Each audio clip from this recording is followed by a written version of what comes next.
Hello students, ये video BFA third year वालों के लिए है। Applied art aesthetic Indian aesthetic 302 code.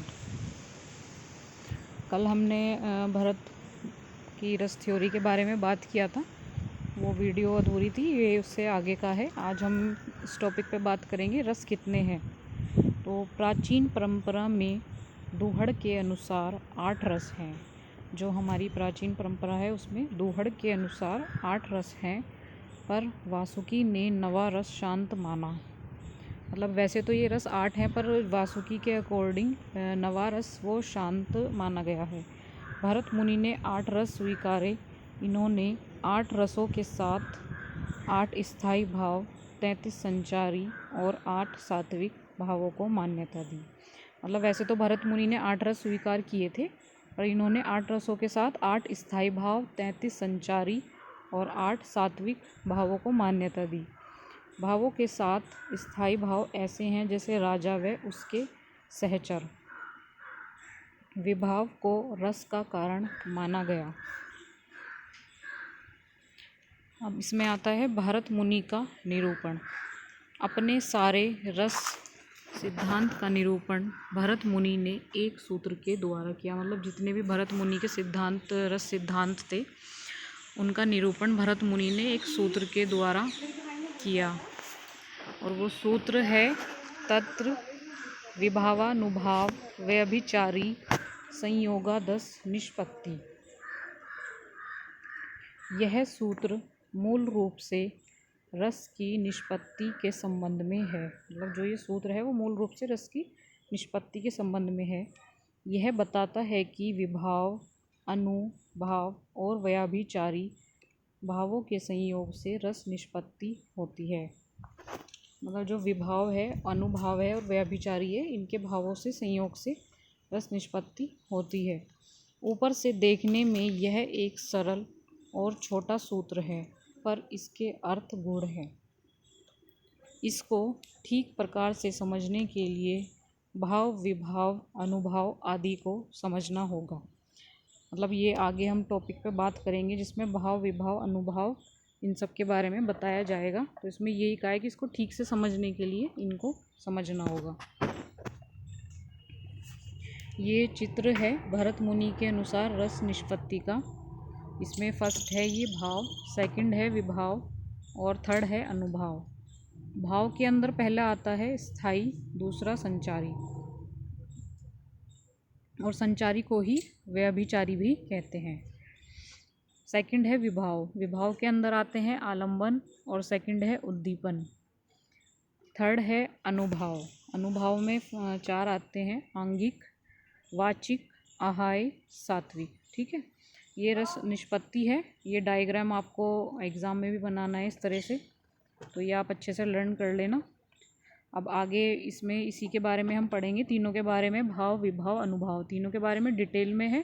पहले भाव के बारे में, उसके अंदर स्थायी संचारी है, फिर विभाव के बारे में आलंबन, उद्दीपन, फिर अनुभाव के इसके अंदर डिटेल देंगे। अब फर्स्ट है इसमें भाव।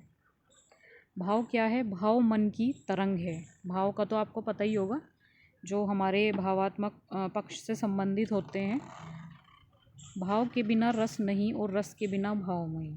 इसने कहा है कि जो भाव है वो मन की तरंग है, यह मन के भावात्मक पक्ष से संबंधित है। मतलब हमारे भाव जैसे किसी से भी जुड़े होते हैं तो उसको बोलते हैं भाव। भाव के बिना रस नहीं और रस के बिना भाव नहीं। ये दोनों एक दूसरे पर आश्रित है, यानी एक दूसरे पर डिपेंड है, जुड़े हुए हैं ये एक दूसरे पर, और एक दूसरे को प्रकाशित या अभिव्यक्त करते हैं, और एक दूसरे को ये अभिव्यक्त भी करते हैं। यह स्थायी भाव, संचारी भाव, विभाव एवं अनुभाव के साथ मिलकर उद्दीप्त होते हैं और रस के रूप में बदल जाते हैं। मतलब ये स्थायी भाव, संचारी भाव, विभाव एवं अनुभाव, ये एक दूसरे के साथ मिलकर उद्दीप्त होते हैं और रस के रूप में बदल जाते हैं। भाव के 2 स्थायी रूप हैं, जो हमने अभी डिटेल देखी थी। अब भाव के अंदर 2 स्थायी रूप हैं, पहला है स्थायी और दूसरा है संचारी। अब फर्स्ट स्थायी भाव के बारे में हम पहले बात करेंगे। स्थायी भाव रस का मूल है। ये मानव हृदय के मूल संस्कार के रूप में सदैव वर्तमान रहते हैं। मतलब जो स्थायी भाव है वो रस का मूल है और ये मानव हृदय के मूल संस्कार के रूप में सदैव वर्तमान रहते हैं। इन्हें कोई भी बाहरी या भीतरी कारण या विरोध कभी मिटा नहीं सकता,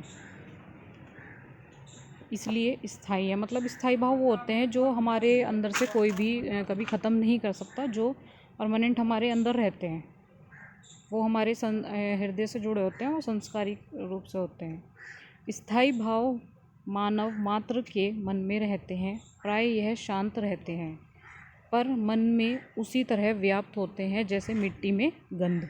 मतलब जैसे मिट्टी में परमानेंट गंध रहती है, तो ऐसे ही ये स्थायी भाव भी होते हैं। किसी भी दूसरे भाव या कारण से यह मिटाए नहीं जा सकते। मतलब किसी भी कारण से ये हमारे अंदर से मिट नहीं सकते। यह अन्य भावों को अपने साथ मिला लेते हैं। मतलब जो अन्य भाव होते हैं उनको भी ये अपने साथ मिला लेते हैं। भरत मुनि के अनुसार स्थायी भाव 8 और प्रत्येक के रस 8 हैं। अब ये इसमें स्थायी भाव बताए हैं और ये उसका रस है। पहला है रति, इसका रस क्या है? श्रृंगार। ये चार्ट भी आपको अच्छे से लर्न करना है और एग्ज़ाम में बनाना ज़रूरी है, ये पूरा ही इम्पोर्टेंट चैप्टर है। सेकंड है हास्य, इसका रस है हास्य। थर्ड है शोक यानी दुख, करुण, इसका रस है करुण। फोर्थ है उत्साह, इसका रस है वीर। फिफ्थ है क्रोध, इसका रस है रौद्र, जो क्रोध गुस्सा करते हैं वो रौद्र रूप। भय भयानक। सेवेंथ है जुगुप्सा, इसका है विभत्स। एट्थ है विस्मय, इसका है अद्भुत। नाइन्थ है निर्वेद, इसका है शांत। तो ये आपके 9 रस हैं, इनको आपको अच्छे से लर्न करना है, ठीक है। अब सेकंड आता है हमारा संचारी या व्यभिचारी भाव। उसमें पहले हमने भाव पढ़ा था, अब ये दूसरे वाला है। यह एक प्रकार से स्थायी भावों के सहयोगी है। मतलब जो स्थायी भाव है ये उसके सहयोगी है। स्थायी भाव तो मन में स्थायी है, पर संचारी भाव अस्थायी है। मतलब जो स्थायी भाव होता है वो मन में स्थायी है हमारा, पर जो संचारी भाव है वो अस्थायी है।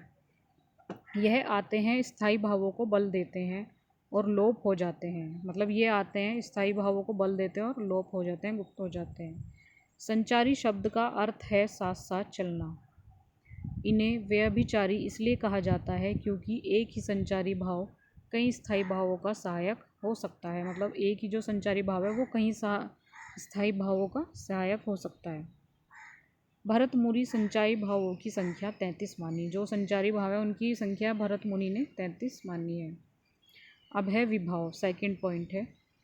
आचार्य शुक्ल के अनुसार विभाव का अभिप्राय उन वस्तुओं या विषयों के वर्णन से है जिनके प्रति किसी प्रकार की भाव या संवेदना होती है। मतलब आचार्य शुक्ल के अकॉर्डिंग विभाव का जो अभिप्राय है वो उन वस्तु या विषय वर्णन से है जिनके प्रति किसी की भाव या संवेदना होती है।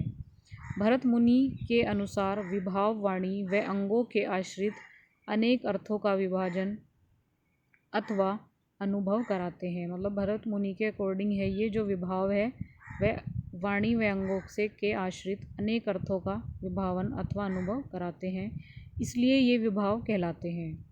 आचार्य विश्वनाथ ने विभाव की परिभाषा देते हुए लिखा, संसार में रति, हास, शोक आदि स्थायी भावों को तो जो जागृत कराने वाले होते हैं वे जब काव्य या नाटक में वर्णित होते हैं तो विभाव कहलाते हैं। मतलब संसार में जैसे ये वाले जो रस हैं रति, हास, शोक, ये जो भी स्थायी भावों को जो जागृत कराने वाले होते हैं तो वे जब काव्य या नाटक में वर्णित होते हैं वे विभाव कहलाते हैं। इस प्रकार विभाव का अर्थ हुआ कारण। मनुष्यों में स्थित भावों को जागृत करने वाले कारण विभाव कहलाते हैं। मतलब जो भी मनुष्यों में स्थित भाव होते हैं उनको जागृत करने वाले यानी उनको जगाने वाले, तो वो कारण विभाव कहलाते हैं। नेक्स्ट है आपका विभाव के 2 भेद हैं। विभाव के कितने भेद हैं? 2। फर्स्ट है आलंबन, सेकंड है उद्दीपन। आलंबन का अर्थ है सहारा। जिस सहारे से या कारण से स्थायी भाव जागृत हो वह आलंबन, जिसमें जागृत हो वह आश्रय। ये दोनों अलग अलग हैं, ठीक है। आलंबन का अर्थ क्या है? सहारा। मतलब जिस सहारे से या कारण से स्थायी भाव जागृत होते हैं वो तो आलंबन है, और जिसमें जागृत होते हैं वो आश्य है। ठीक है, जैसे रोते शिशु को देखकर वात्सल्य जागृत हो तो शिशु आलम्बन है, और महिला जिसमें भाव जागृत हो वो आश्य है। ठीक है। उद्दीपन उद्दीपन वे कारण सामग्री साज सज्जा या साधन है जो स्थायी भाव को जगाते हैं। जैसे वीर भाव को जगाने में रणभेरी, हुंकार, शत्रुसेना आदि। मतलब किसी भी वीर को जब जगाना हो, उसको गुस्सा दिलाना हो, उसको आक्रोश में आना हो, तो मतलब उसके लिए क्या होता है, तो रणभेरी होती है, हुंकार दिया जाता है, शत्रुसेना होती है, तो तभी वो वीर भाव के उसमें आता है, रूप में आता है।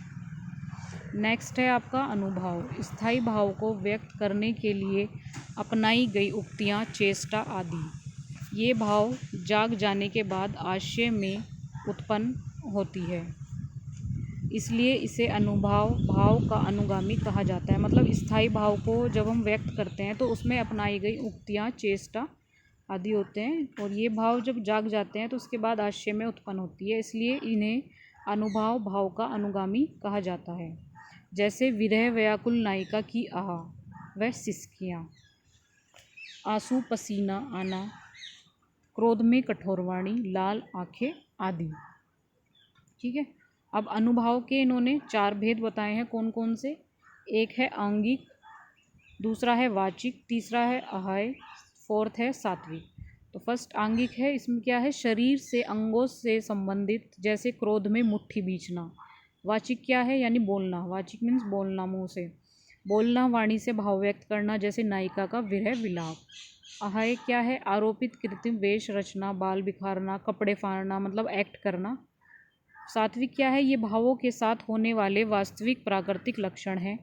इसमें आशय को कोई कृत्रिम या बाहरी चेष्टा नहीं करनी पड़ती, वे स्वयं होते हैं और इन्हें रोका नहीं जा सकता। ठीक है, तो आज का आपका टॉपिक क्लियर है, ये यहीं कंप्लीट है, नेक्स्ट कल पढ़ेंगे।